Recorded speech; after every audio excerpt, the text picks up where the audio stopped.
innovative platform for rapid and multiplexed cancer biomarker detection with surface-enhanced raman nanotags. Actually, so early detection for the cancer biomarkers are quite important because of the earlier diagnosis and also the personalized treatment. So our work actually focused on the development of the new platform for the cancer biomarker detection. So far, we use surface-enhanced raman scaling for the detection. So I mean, there are a lot of technologies actually were developed for the cancer biomarker detection, but there are still a lot of limitations for the technology, like the low sensitivity or the time-consuming, sometimes labor-intensive, a lot of steps involved for the treatment. So our work actually is focused on to develop a new platform for the cancer biomarker detection. We use surface-enhanced raman scaling nanotags. Actually, this surface-enhanced raman scaling may be a new word for you because it's really just developed a few years ago, and now our work actually is focused on this technology. So in my talk today, I will first give a short introduction to surface-enhanced raman scaling. This is also called SIRS. And then I will talk about the application for SIRS in the cancer biomarker detection, including the methylation analysis and also the protein biomarker detection. In the end of my talk, I will give a summary. So what SIRS and what SIRS can do. So actually, SIRS is optical technology happens on metal nanoparticle surface and has the sensitivity down to single molecule. So basically, if you have a molecule like very simple chemicals, but this molecule can be the simple chemical or the DNA or the proteins of biomolecule. And once this molecule attach on your metal nanoparticle surface, like gold surface, and then you will form the molecule-coated nanoparticles. And this particle can get excited by the laser, and then upon the laser excitation, you get the SIRS signal. The SIRS signal is like this. It's a very, very typical SIRS spectrum. You get very, very sharp nano peaks for this molecule. And we also call this as raman signatures. Based on this signature, actually, you can identify your targets. So then what's SIRS nanotags? This graph shows the physical composition of the SIRS nanotags. So basically, you have the metal.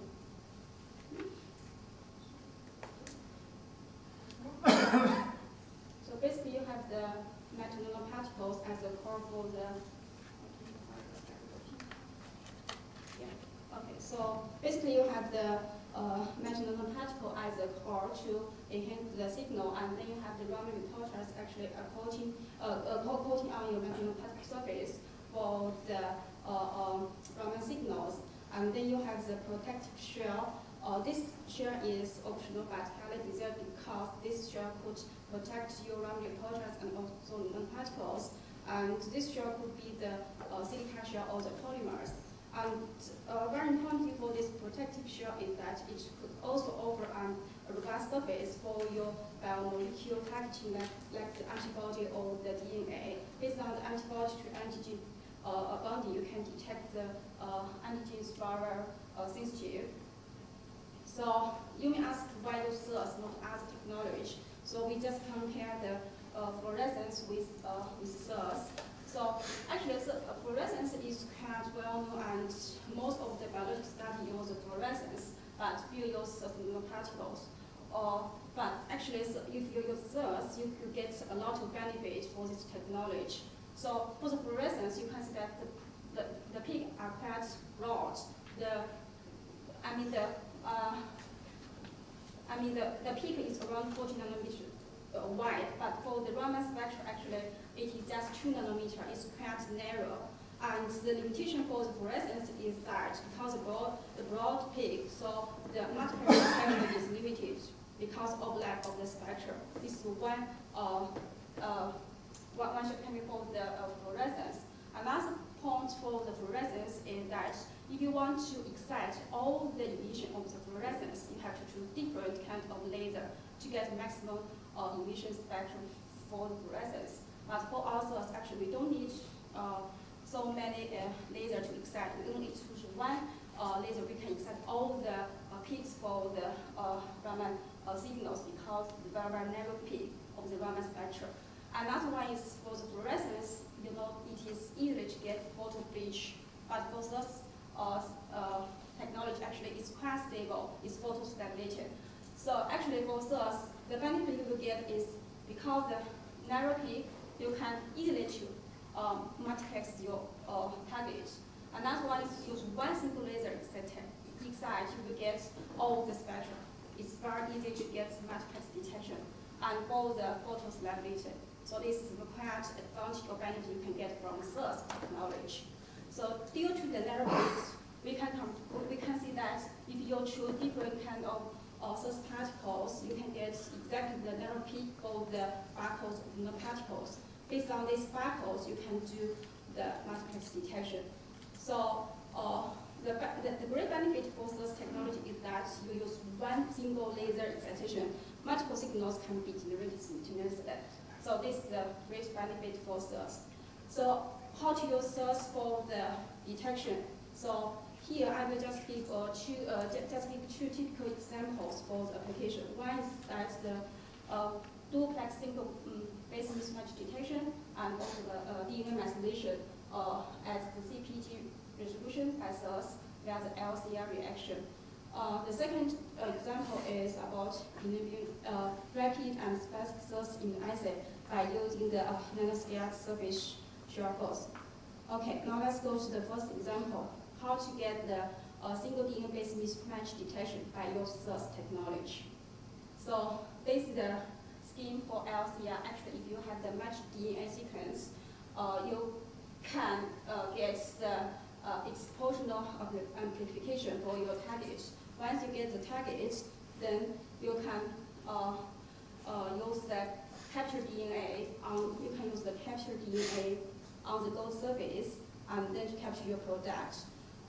With the product, you can cover it with your source particles to generate the source signals. So this is positive. But in contrast, if you have no target, so there will be no amplification. This unmatched sequence, there will no amplification. Then on the surface, no source particles found on surface. Then there will no any signals. So in this case, you get very, very specific detection for your target. Okay, so this is the basic concept of this DNA mismatch detection. So depending on the signals, the peaks on your sample, you will get very specific DNA-based mismatch detection. Okay, so we first test about the sensitivity for this detection. So we first choose C-based mismatch, and we use one Raman reporter, one source probe on your surface, and then we get very specific detection for the C-based mismatch. It goes down 0.5 picomolar, and with very specific, like without the template, without the matched sequence, and with the false particles, we get nothing, and get very specific detection for C-base. And we can also get very specific detection for T-base, for example, like this, which is another source probe for this detection. And in this case, we also get very specific detection, and the sensitivity could go down to 0.5 picomolar per DNA. So this for the very sensitive single DNA-based mismatch detection. And based on this concept, actually, we can also go to the DNA methylation analysis. Okay, so this is the LCR reaction we just discussed. Based on this LCR reaction, actually, we can get the very specific C reaction target and T reaction target, and then follows the LCR reaction, we can set up the scheme for the DNA methylation analysis on the gold surface again by the and then capture DNA, capture your all targets. So and then followed by the hybridization of the source particles. So here, because we can choose two different source particles, and then the two source particles will hybrid with your target, and you will get the signal from two different DNA base. And based on the ratio of this, based on the intensity of these two different ways we can get the DNA methylation analysis. So this is the basic concept for the DNA methylation with our sustainable particles. So now we get the result. The first test is for the DNA methylation analysis for the synthetic DNA. So this is the equation used for the DNA methylation analysis. We choose the the two peaks specific for the two DNA base, and then the DNA methylation is calculated for the implicity of C and T, and then we get the methylation for synthetic DNA down to 10%. And then we also test about the DNA methylation for the cell lines. We choose 3 different kinds of cell lines. One is MB237, and the second one is HCC, and the other one is MB468. And for these 3 different kinds of cell lines, actually the methylation level is different. We just use this platform to detect the DNA methylation for these 3 cell lines. And also this data were validated by the next-gen sequencing. And we found that actually for MB231 cell lines, the DNA methylation is around 76%, and for MB468 actually is only 0.4%, and for HCC is around 47% DNA methylation level. So to validate our scheme, actually we also try to do this scheme for the patient, for the patient sample analysis. So we get a clinic serum DNA and do the DNA methylation analysis with this scheme, and we found that the methylation level for this serum DNA is around 50%. So this is one typical example for our source technology used for the genetic biomarker detection. So the second example is for the protein biomarkers detection use source nanotags. So this scheme shows that how to detect the protein biomarkers with source nanotag. So we have a chip actually coated by the gold, and then on the gold we can imply the antibody. This antibody will very specific target your protein biomarker. And then you have a source nanotags. Source nanotags can modified by your antibody, and then if you have the protein biomarkers, and then the source particles, source nanotags will bound on your surface. And then upon the laser excitation, you will get very specific signals for these protein biomarkers. So this is the basic scheme for this one. So, and then we first design our source nanotags by using the gold silver nanoshell, and then coated it by the TIOS, because this shell will protect your particles and also provide the robust surface for the modification with the antibody. So this TMP2 shows exactly the silica-coated gold silver nanoshell, and this spectrum shows the raman signature for your target detection. So, and the device we use is like this. We have 3 channels actually. We can run 3 samples in one time, and on the surface we modify the surface by layer, and then finally we get the antigen tagged on surface followed by the certain particle readout. So this is a basic device and assay for our protein biomarker detection. So. And then we did the specific study. So this showed that without the electrodynamic force, we get nothing, almost no any signals. But with the electrodynamic force, we get very strong signals. And then we also detect without antigen or without detection antibody on the surface. There are no any signals. But with your protein biomarkers, it's very specific found on the surface and gives very strong signals. So this means that our assay is actually very specific for the protein biomarker detection. And we also actually, to demonstrate this assay is quite sensitive or quite specific, also very rapid, we also test this in assay with other assay, like we use syringe pump or the conventional assay to detect the same protein biomarkers. And we found that actually our assay is very specific, and also in this case, we just choose a reference nanoparticles, incubate with our source nanotags together. We found that actually for the conventional immunoassay, actually there are a lot of non-corresponding, but for our assay actually is the non-corresponding is quite low. And also in this case, in this assay, we can achieve the detection within 40 minutes. But for the conventional immunoassay, normally the incubation with antibody, antigen, and the dyes or the labels is quite long, like the 12 hours or even more. But in our case, we can finish all this procedure within 40 minutes. So this is the good point for this assay. And then we detect the sensitivity. So we found that actually use our assay, we can detect the protein biomarkers down to 10 femtogram per milliliter within 40 minutes. So it's quite sensitive and very specific, and also quite very quick. So to validate our assay, in this case, we also run several patient samples. We choose the HER2 breast cancer biomarker, HER2 positive, HER2 negative, and also healthy samples to run on our assay, and we found that we can get very specific detection for HER2 positive samples. And the levels for the HER2 in the serum show that it is really good for the patient sample detection. Okay, so I would like to summarize my talk today.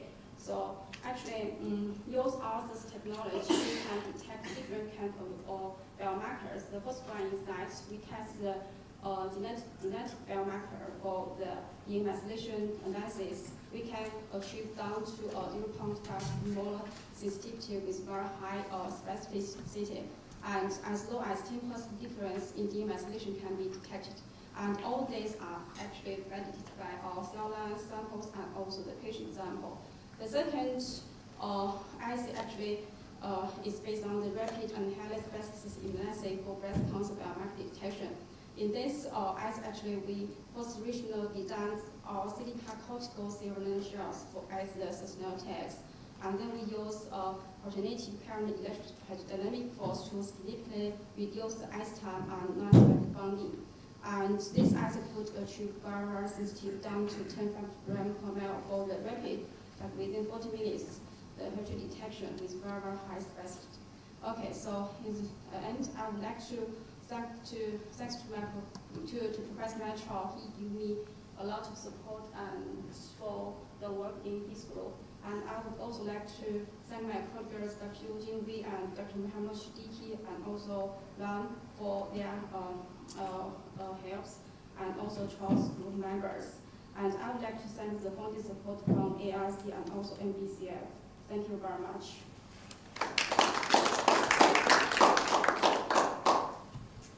Questions? Yes. What degree of skill does the operator need for this? Do you need to be a very skillful? Is that a complicated machine or? No, actually there are two stages. One stage is that if you want to test, you can use the big microscope to test. But so far we have the handheld system. It's like an iPhone pocket, and then detects directly by the handheld raman system. So depends on your application. If you want to just research study, you can use the microscope, the big one.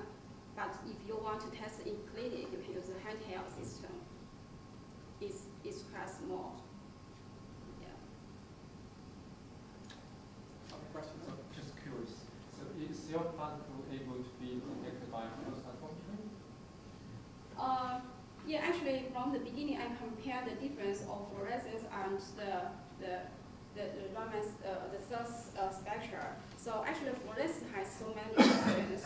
I mean, from my experience, it's not so photostable, not so stable for the laser excitation.